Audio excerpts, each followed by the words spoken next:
Hello everyone, welcome back to my channel law line by Rohit Chhillar. आज हम पढ़ेंगे Hindu marriage act 1955 का सेक्शन 5 कंडीशन, जो कि 5 शर्तें बताता है कि दो हिंदुओं को शादी करने के लिए क्या ज़रूरी है। और 2 कंडीशन और है, मतलब टोटल 7 है। 2 कंडीशन इम्प्लाइडली है, वो आप पूरी वीडियो देखोगे तो आपको पता चलेगा। कंडीशन फॉर हिंदू मैरिज, इसमें टोटल 5 कंडीशन है। पहले हम बेयर एक्ट की रीडिंग करते हैं। ए मैरिज मे बी सोमलाइज between any two Hindu marriage act में सिर्फ 2 हिंदू शादी कर सकते हैं। वो जो फॉलोइंग कंडीशन उनको फुलफिल करेंगे। पहली कंडीशन क्या है कि neither party has a spouse living at time of marriage, मतलब मोनोगेमी, कि हस्बैंड है, उसकी एक वाइफ है। अगर ये जिंदा है तो ये किसी और से शादी नहीं कर सकता। अगर इसकी डेथ हो गई है तो ये W1 से शादी कर सकता, वरना नहीं कर सकता। और अगर कर ली तो ये वॉइड मानी जाएगी शादी अंडर सेक्शन 11। मतलब सब सेक्शन 2 बताता है at a time of marriage neither party incapable of giving a valid consent, कि वो sound mind unsound mind of mind नहीं होना चाहिए, साउंड माइंड होना चाहिए। ये कंडीशन है at a time of marriage. Clause B बताता है कि मेडिकल डिसऑर्डर नहीं होना चाहिए उसको, जिसकी भी शादी हो रही है, और वो अनफिट ऑफ मैरिज नहीं होना चाहिए। Though capable of giving a valid consent has been suffer from mental disorder of such a kind और to such a extent as to be unfit for marriage.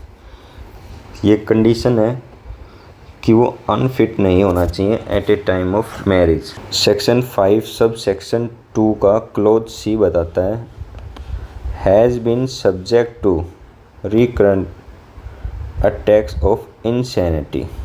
वो इंसैनिटी भी नहीं होना चाहिए, मतलब कि पागल नहीं होना चाहिए at a time of marriage, lunatic नहीं होना चाहिए।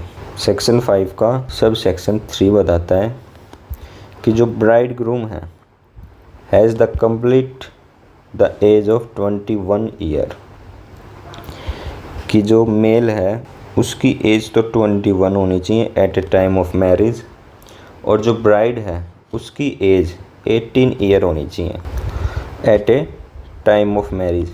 और जैसे यहाँ पे 2 लिखा हुआ है और यहाँ पे 3 लिखा हुआ है, तो इसका मतलब है कि इस एक्ट में अमेंडमेंट हुई थी और उसके बाद ये चेंज हुआ था। इसका मतलब यहाँ पहले एज कम थी जब ये एक्ट बना 1955 में, और ये पहले क्या थी उसको चेक करने के लिए हमको नीचे देखना होगा जो फुट नोट में होता है।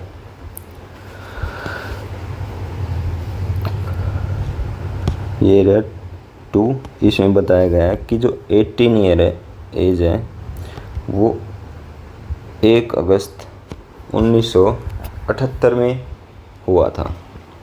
पहले वहाँ पे 18 ईयर थी, जो मेल था उसकी एज 18 थी, लेकिन अब जो मेल है उसकी एज 21 रख दी 1978 के बाद।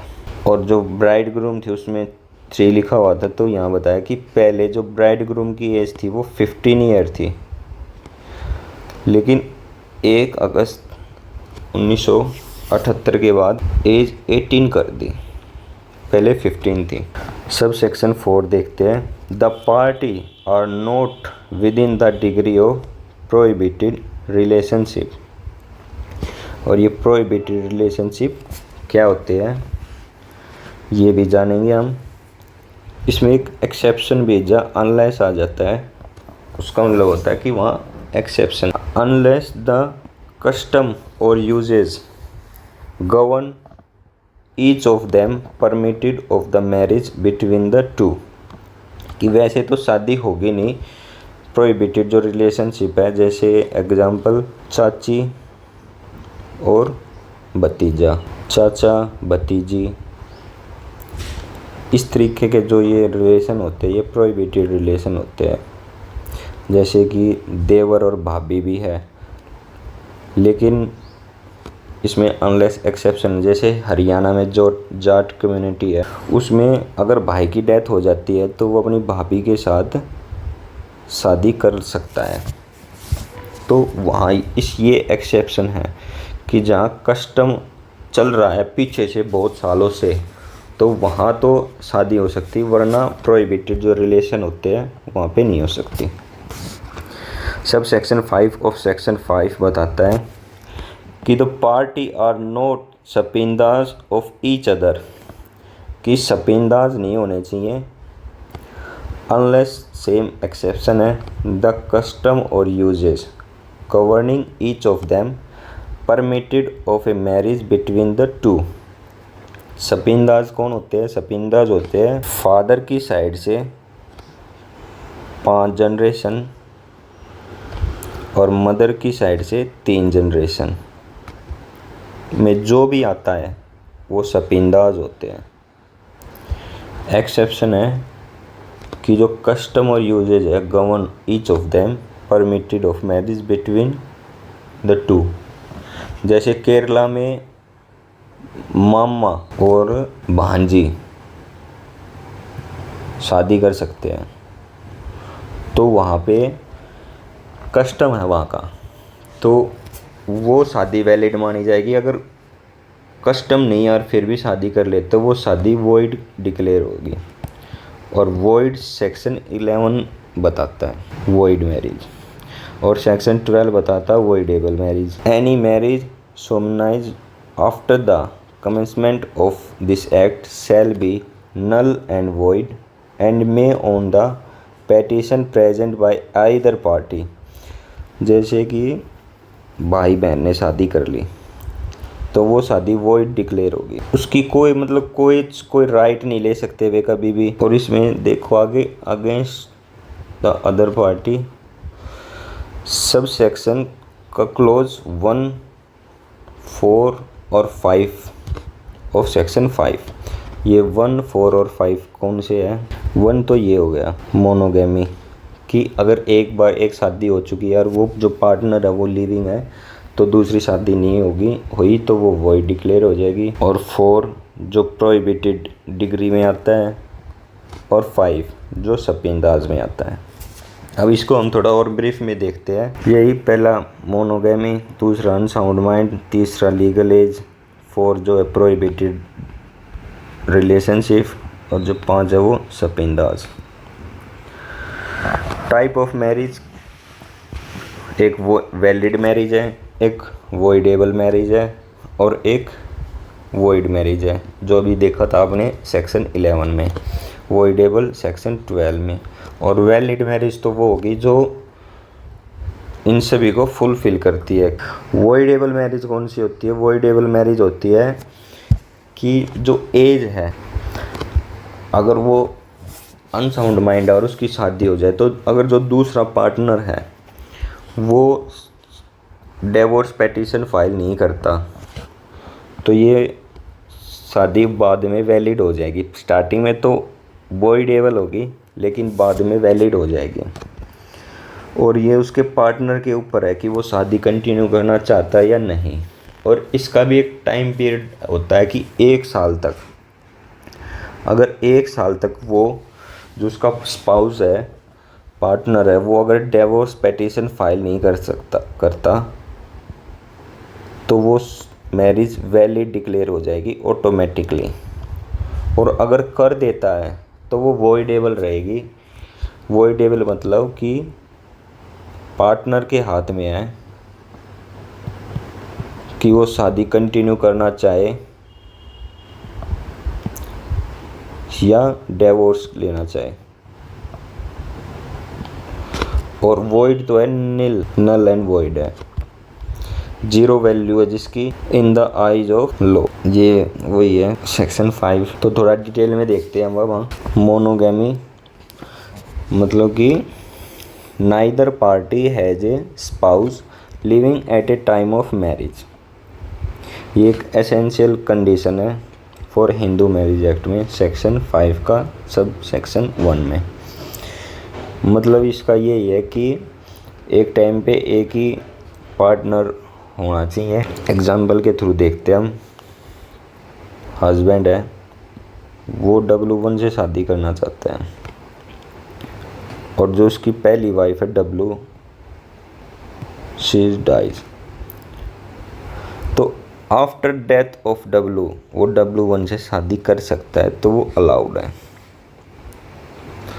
या हस्बैंड वाइफ इनका डिवोर्स हो गया, फिर जो हस्बैंड है वो सेकंड मैरिज करना चाहता है डिवोर्स होने के बाद, तो वो कर सकता। अगर डिवोर्स नहीं हुआ तो वो नहीं कर सकता। अगर उसने कर लिया वो शादी वॉइड डिक्लेयर हो जाएगी। और पनिशेबल ऑफेंस भी ये IPC के सेक्शन 494 में। इसमें क्या है कि अगर वो अपनी पहली वाइफ से बता के शादी कर ले तो 7 साल की सज़ा। अगर इसको भी बता के, अगर दोनों को नहीं बता के वो शादी कर ले तो 10 साल की सज़ा। और ये बेलेबल ऑफेंस है और ट्राइबल बाय मजिस्ट्रेट है। और ये उस पे अप्लाई नहीं होगा अगर जो शादी है वो वही डिक्लेयर कर रखी है कोर्ट ने ही। जैसे कि ब्रदर सिस्टर ने शादी कर ली, वो वॉइड है। उसके बाद ये जो है बॉय ये शादी कर लेता है किसी और से, तो तब वो पनिशेबल नहीं होगा किसी भी IPC के सेक्शन में और किसी भी हिंदू मैरिज एक्ट के सेक्शन में, HMA में। नेक्स्ट एग्जांपल देखता है कि हस्बैंड वाइफ है, वाइफ लाइव है और जो हस्बैंड है वो सेकंड मैरिज कर रहा है, तो मैरिज नॉट अलाउड। सेम ऐसे ही हस्बैंड वाइफ है, जो वाइफ है वो अनसाउंड माइंड हो गई शादी के बाद और डिवोर्स नहीं लिया इन्होंने, और जो हस्बैंड है वो मैरिज कर लेता है, मैरी टू W1, तो ये भी अलाउड नहीं है चाहे वो अनसाउंड माइंड हो गई हो, क्योंकि डिवोर्स तो नहीं हुआ ना। और ये अनसाउंड माइंड हुई है शादी के बाद। अगर शादी के पहले भी होती at a time of marriage, तब भी उसने डिवोर्स पिटीशन फाइल करनी थी within period of 1 year. ये मैंडेटरी, अगर नहीं की तो वो शादी वैलिड डिक्लेयर हो जाएगी ऑटोमेटिकली। और बायोगैमी होती है क्या कि एक पार्टनर जो है वो अलाइव है और वो किसी और से शादी कर ले, तो तब वो पनिशेबल होता है। लेकिन इसमें कुछ कंडीशन भी होती है कि जो पहली मैरिज है ना वो वैलिड होनी चाहिए। ठीक है, ये नेसेसरी है। वो लॉ की आइज में कोर्ट से वो वॉइड डिक्लेयर नहीं होनी चाहिए। जैसे कि ब्रदर सिस्टर शादी कर ले और फिर वो W1 से शादी कर ले, तो वो बायोगैमी में नहीं होती, क्योंकि ये जो शादी है ब्रदर सिस्टर की ये वॉइड है, null and void in the eyes of law. अब जैसे एक हिंदू कपल है, इनकी शादी हुई और ये वैलिड है शादी, और इसने W1 से शादी कर ली, तो ये बायोगैमी है और ये पनिशेबल है। तो ये एक क्वेश्चन है कि बायोगैमी कब मानी जाएगी कि ये बायोगैमी है। अगर वो शादी वैलिड है तब, या वॉइडेबल है तब, या वॉइड है। तो आंसर है D, both A and B। अगर शादी वैलिड है तब भी, अगर वॉइडेबल है तब भी, क्योंकि वॉइडेबल में भी डिवोर्स की पिटीशन फाइल करनी पड़ेगी विद इन 1 ईयर। अगर नहीं की तो वो जो मैरिज है वो ऑटोमेटिकली वैलिड हो जाएगी। और ये जुडिशरी के प्रीलिम्स एग्ज़ाम में आते हैं इस तरीके के क्वेश्चन। आगे देखते हैं। For bigamy it is essential that is जो सेकेंड मैरिज है मस्ट बी सोमलाइज with proper ceremony. If there is no marriage rather relationship the charge of bigamy will not apply. वही बात है कि वैलिड शादी होनी चाहिए, अगर वैलिड नहीं है तो वो बायोगैमी नहीं माना जाएगा। जैसे कि हस्बैंड वाइफ हैं, हिंदू कपल हैं, जो हस्बैंड उसका अफेयर चल रहा है किसी के साथ, तो वो बायोगैमी नहीं है क्योंकि उनका अफेयर चल रहा है, उनकी शादी नहीं हुई अभी। नेचर ऑफ बायोगैमी मैरिज क्या होता है? सेक्शन 11 बताता है कि the bigamy marriage is void ab initio, मतलब वॉइड है, नील है बिल्कुल। There is no marriage in the eyes of law the party in value in bigamy marriage involved will neither get status of husband and wife nor will get title of any right following of marriage। कि अगर इन्होंने शादी कर ली तो ना तो status मिलता है इनको हस्बैंड और वाइफ का, ना ही कोई राइट मिलता जो शादी से मिलते हैं, जैसे प्रॉपर्टी में हिस्सा, मेंटेनेंस, घर में रहने का हक, जो राइट होते जो भी एक वाइफ के होते हैं राइट, वो कोई राइट नहीं मिलता। और स्टेटस क्या होता है चिल्ड्रन का, अगर वो बायोगैमी मैरिज से बोर्न हो जाए तो सेक्शन 16 बताता है even though the bigamy marriage is void any child born out of it will be legitimate as per section 16। मतलब वो दूसरी शादी कर ली, जैसे एक हस्बैंड है उसकी वाइफ है, इससे एक बच्चा है, हस्बैंड ने दूसरी शादी कर ली और उससे भी कोई लड़का पैदा हो गया, डॉटर हो गई, तो वो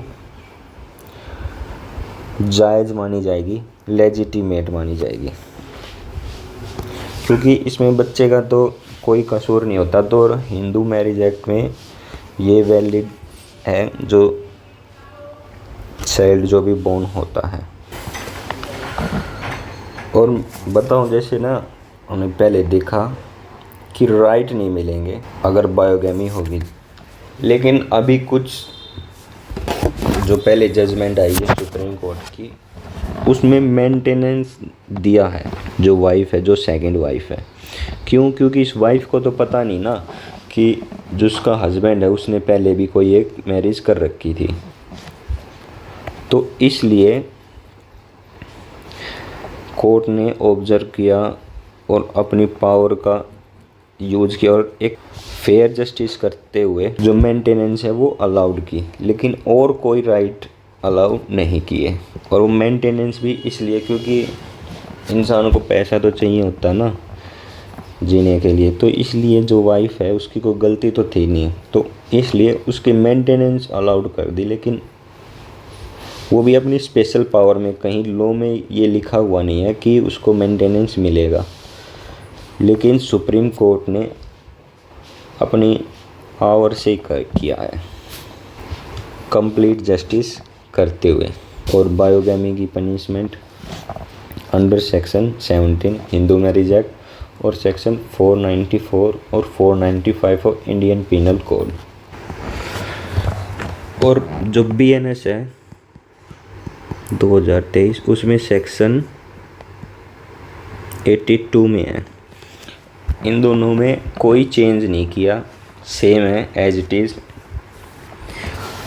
और ये तब अप्लाई नहीं होगा तब क्या तो वो शादी पहले ही से ही वॉइड हो, जैसे मैंने आपको बताया। और दूसरा एक पॉइंट ये है कि 7 साल तक जो उसका स्पाउस है, पार्टनर, जैसे हस्बैंड या वाइफ, 7 साल तक उसका कोई अता पता ही नहीं है कि वो कहाँ है, कि किसी से कभी उसकी कोई बात ही नहीं हुई, कुछ नहीं हुआ, पता ही नहीं वो कहाँ है, जिंदा है या मर गया, तब वो शादी कर सकता है किसी और से और तब भी ये सेक्शन उस पर अप्लाई नहीं होंगे सेक्शन। और अब तो जैसे BNSC अप्लाई होगा तो सेक्शन 82 उस पर अप्लाई नहीं होगा। सेम है, सेम पनिशमेंट है।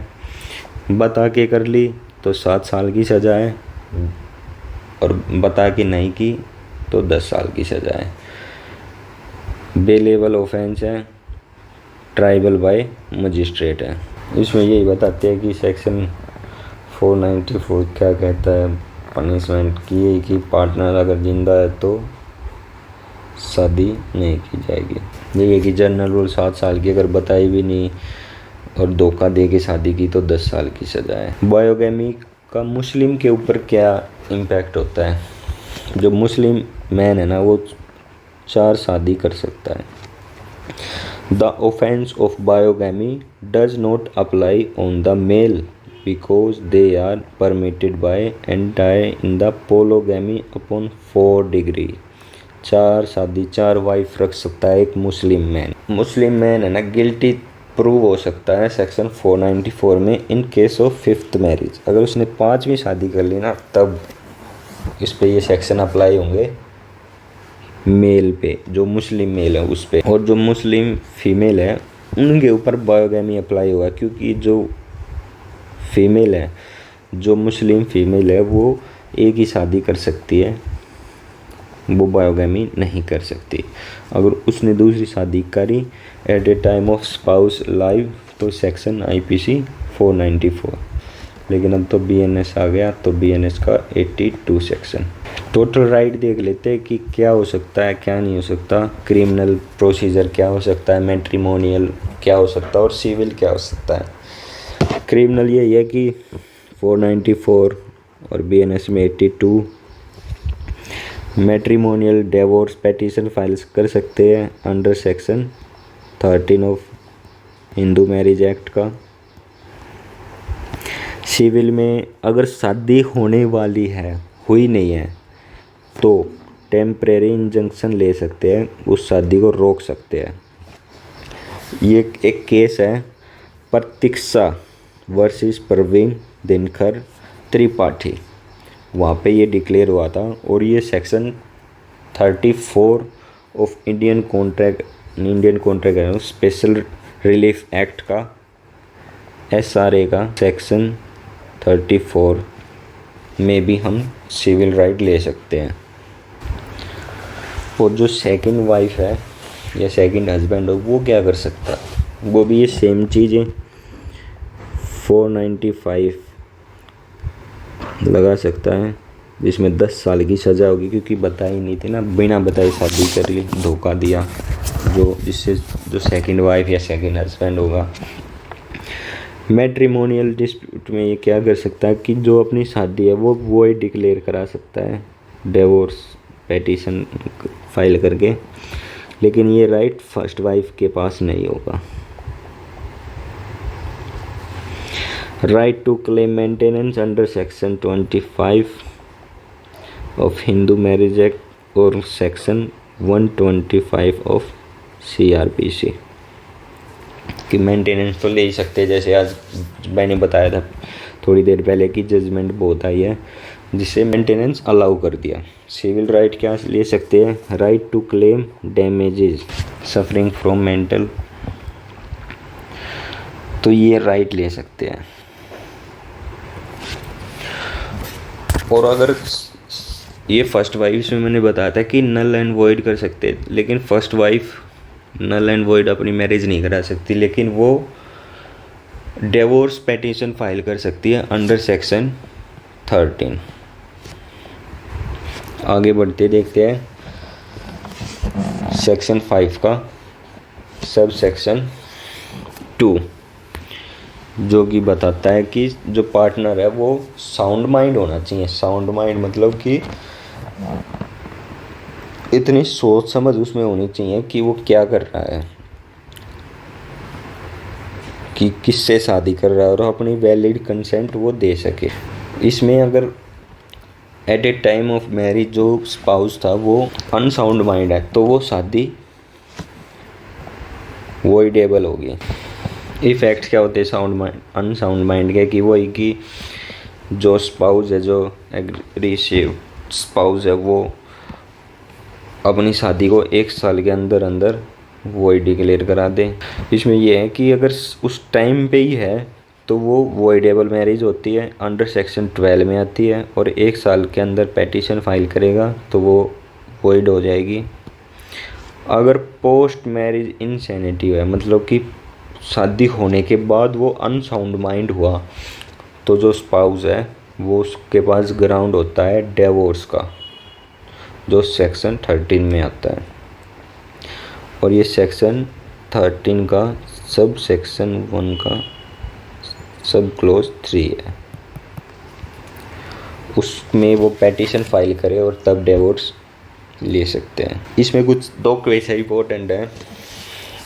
इसमें ये बताया गया है कि ये नहीं कि थोड़ा वीक है, इंटेलिजेंट नहीं है, पूरा वीक है तो वो अनसाउंड माइंड हो गया और डिवोर्स ले लिया, नहीं, वो प्रॉपर तरीके से अनसाउंड माइंड होना चाहिए। सेकंड केस में भी बताया गया कि जो केस में मेडिकल एविडेंस बहुत इंपॉर्टेंट रोल अपना अदा करता है, मेडिकल एविडेंस ज़रूर होना चाहिए। ये नहीं कि ऐसे ही कि बोल दिया कि ये अनफिट है, अनसाउंड माइंड है और डिवोर्स अलाउ किया जाए, ऐसे नहीं हो सकता। प्रॉपरली पता होना चाहिए कि अनसाउंड माइंड है। ये केस देख लेना आप, लक्ष्मीपति वर्सेस संथी। कंडीशन 3 देखते हैं, under section 5 age of marriage. वही मेल की 21, फीमेल की 18। पहले ये जो मेल थे इनकी एज थी 18 और फीमेल की थी 15।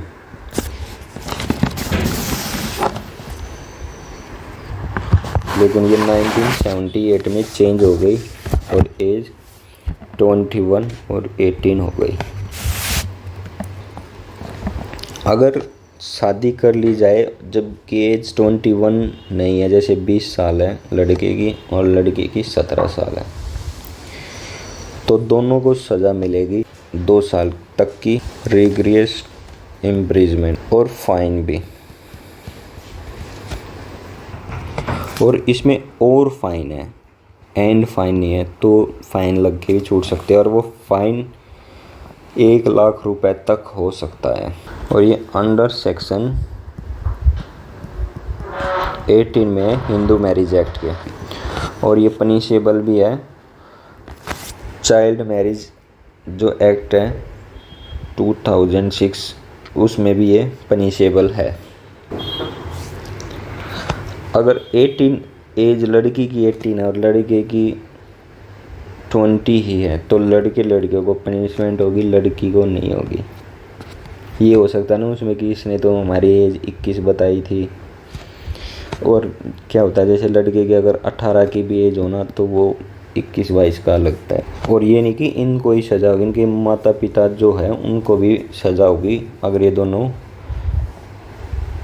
माइनर हैं। और इसमें एक केस है Manisha Singh versus NCT of Delhi, जिसमें इसमें यही हुआ था कि ये दोनों माइनर थे, चाइल्ड मैरिज कर ली इन्होंने। तो Delhi high court held that child marriage neither void nor voidable under Hindu law. It is valid marriage.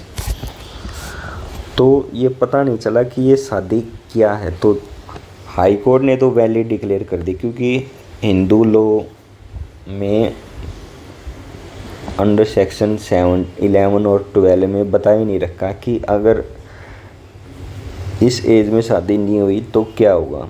बस इन्होंने पनिशमेंट बता रखी है अंडर सेक्शन 18 में।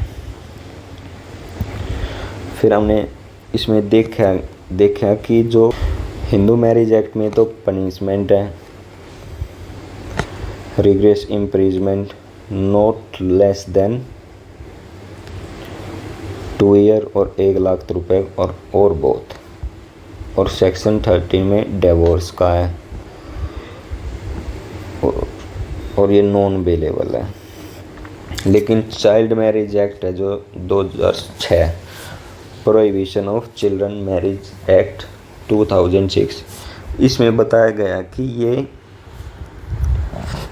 वॉइडेबल मैरिज है, ना वॉइड मैरिज है ना वैलिड मैरिज है, ये वॉइडेबल है क्योंकि शादी हो गई और शादी होने के बाद जब ये 18 ईयर हो गए, जब ये मेजर हो गए और लड़का 21 का हो गया, उसके मेजर होने के बाद 1 साल तक अगर इन्होंने डिवोर्स पिटीशन फाइल नहीं की तो ये शादी ऑटोमेटिकली वैलिड हो जाएगी। फाइल कर दी, जिसको भी प्रॉब्लम है इस शादी से कोई भी कर सकता, ज़रूरी नहीं कि फीमेल ही करे या ज़रूरी नहीं है कि मेल ही करे, कोई भी कर सकता। कर 1 साल के अंदर अंदर जब वो मेजर हो जाए उसके बाद ये इस शादी को वॉइड करा सकते हैं। अगर नहीं कराई तो ऑटोमेटिकली वैलिड हो जाएगी और ये under section 3 of PCMA 2006 act में बताया है। वैलिड तो तब हो सकती है बस जब किडनैप करके शादी की गई हो, या जो ट्रैफिकिंग होता है, प्रोस्टिट्यूट होती है उनके लेके गए वहाँ जाके शादी कर ली, तब ये वैलिड है, वॉइड है, नहीं तो ये वॉइडेबल होगा। और कौन अवॉइड कर सकता? कोई भी कर सकता है, बोथ द पार्टीज। और जैसे कि चीटिंग से शादी की गई हो तो गार्जियन के थ्रू भी पिटीशन फाइल की जा सकती है। अगर लड़की जैसे 18 की है और लड़का भी 18 का है, लेकिन उन्होंने बता दिया कि 21 साल का है और शादी होगी, तो जो लड़की के जो गार्जियन है उसके मम्मी पापा वो भी पिटीशन फाइल कर सकते हैं, जो भी उसका गार्जियन ऑफ एग्रीव्ड पर्सन होगा। और ये कब तक है? Right till 2 year of attain majority. पहले मैंने 1 साल बताया था, 1 नहीं है वो 2 साल है। तो फीमेल 20 साल की उम्र तक, मेल 23 तक। और इसमें अगर शादी हो जाए, बच्चे हो जाए तो क्या हो सकता है कि वही है, बच्चे हो गए तो लेजिटिमेट होंगे, मेंटेनेंस ले सकती है जो फीमेल है, और जो custody of children, maintenance of children, children born of child marriage deem to be a legitimate, कि कस्टडी ले सकती है वो अपने बच्चे की, मेंटेनेंस हो सकता है, ठीक है। और मेल, और अगर वो चाहे तो 2 साल तक शादी को, अगर बच्चे नहीं हुए हैं तो वो डिक्लेयर करा सकते हैं।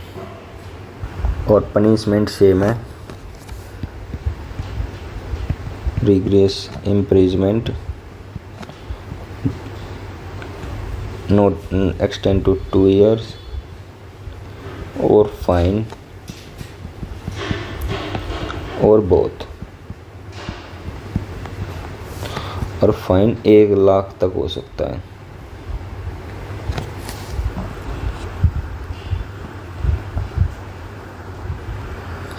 ये सेम ही बात है, 2 साल तक की इम्प्रिजमेंट, रिग्रेस, फाइन 1 लाख रुपए तक का और बोथ। अब देखते हैं प्रोहिबिटेड डिग्री में जो रिलेशनशिप में आते हैं जो वो कौन होते हैं।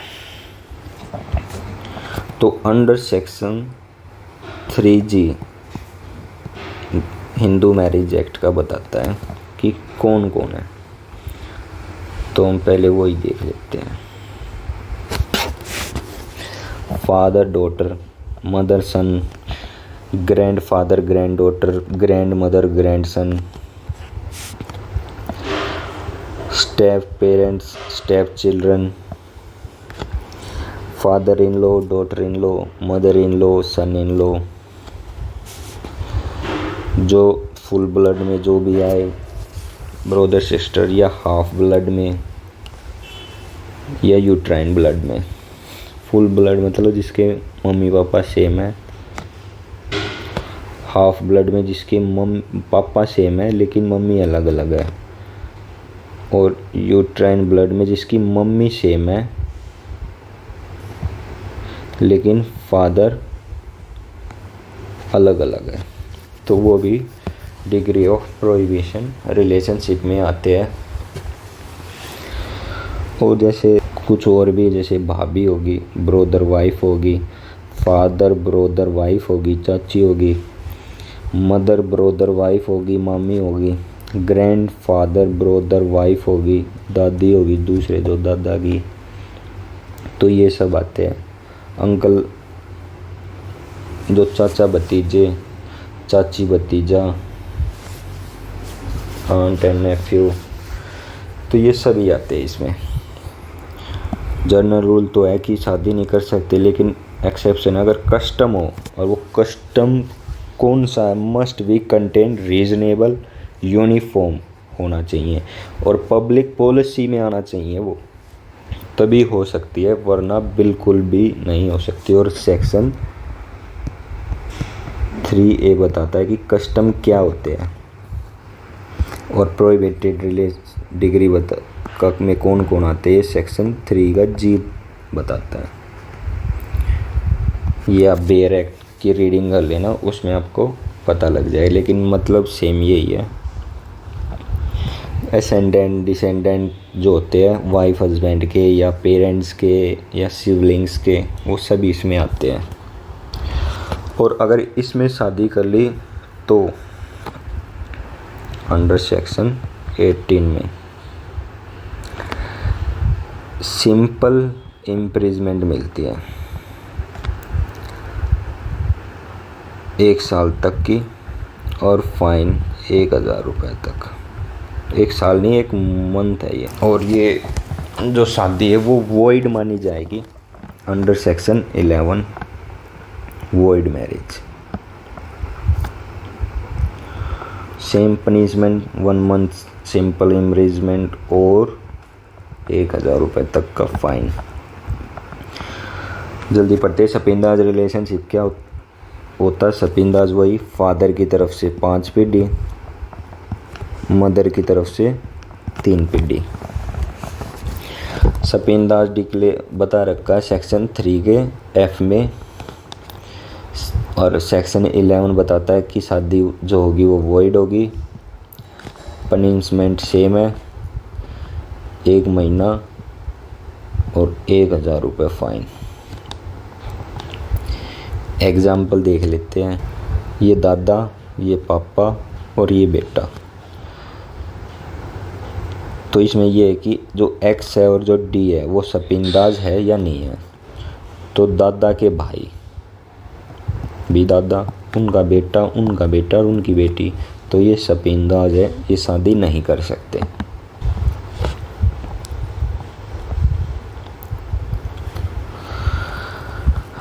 एक इम्पोर्टेंट बात है, ध्यान से सुनना, कि जो स्पेशल मैरिज है 1956, इसमें भी सेम कंडीशन है जो हिंदू मैरिज एक्ट में है, लेकिन सपिंदाज जो है वो कंडीशन स्पेशल मैरिज एक्ट में नहीं है।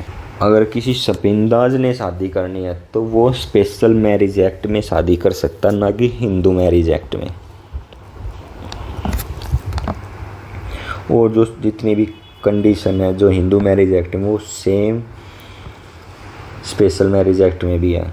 और स्पेशल मैरिज एक्ट में आप हिंदू और मुस्लिम दोनों शादी कर सकते हैं। स्पेशल मैरिज एक्ट 1956 में एज होनी चाहिए सेम 18-21, और प्रोहिबिटेड रिलेशनशिप में नहीं होने चाहिए हिंदू। 2 हिंदू शादी कर सकते हैं सपिंदाज में अगर वो हो, लेकिन स्पेशल मैरिज एक्ट में करेंगे। अगर वो भी प्रोहिबिटेड रिलेशनशिप में है कि चाची और भतीजा, तो वो शादी नहीं कर सकते स्पेशल मैरिज एक्ट में ही, तब तक जब तक अगर उनका जो कस्टम है वो अलाउ नहीं करता। तो ये हमारी कंडीशन थी। थैंक यू, आपने वीडियो देखी। नेक्स्ट वीडियो में लाएंगे हम सेक्शन 13 जो डिवोर्स की बताता है, और इसमें सेक्शन 9 जो कंजुगल राइट है उस पर भी डिस्कस करेंगे हम नेक्स्ट वीडियो में। Thank you for watching my video. Please do like, share and subscribe to my channel. Thank you so much.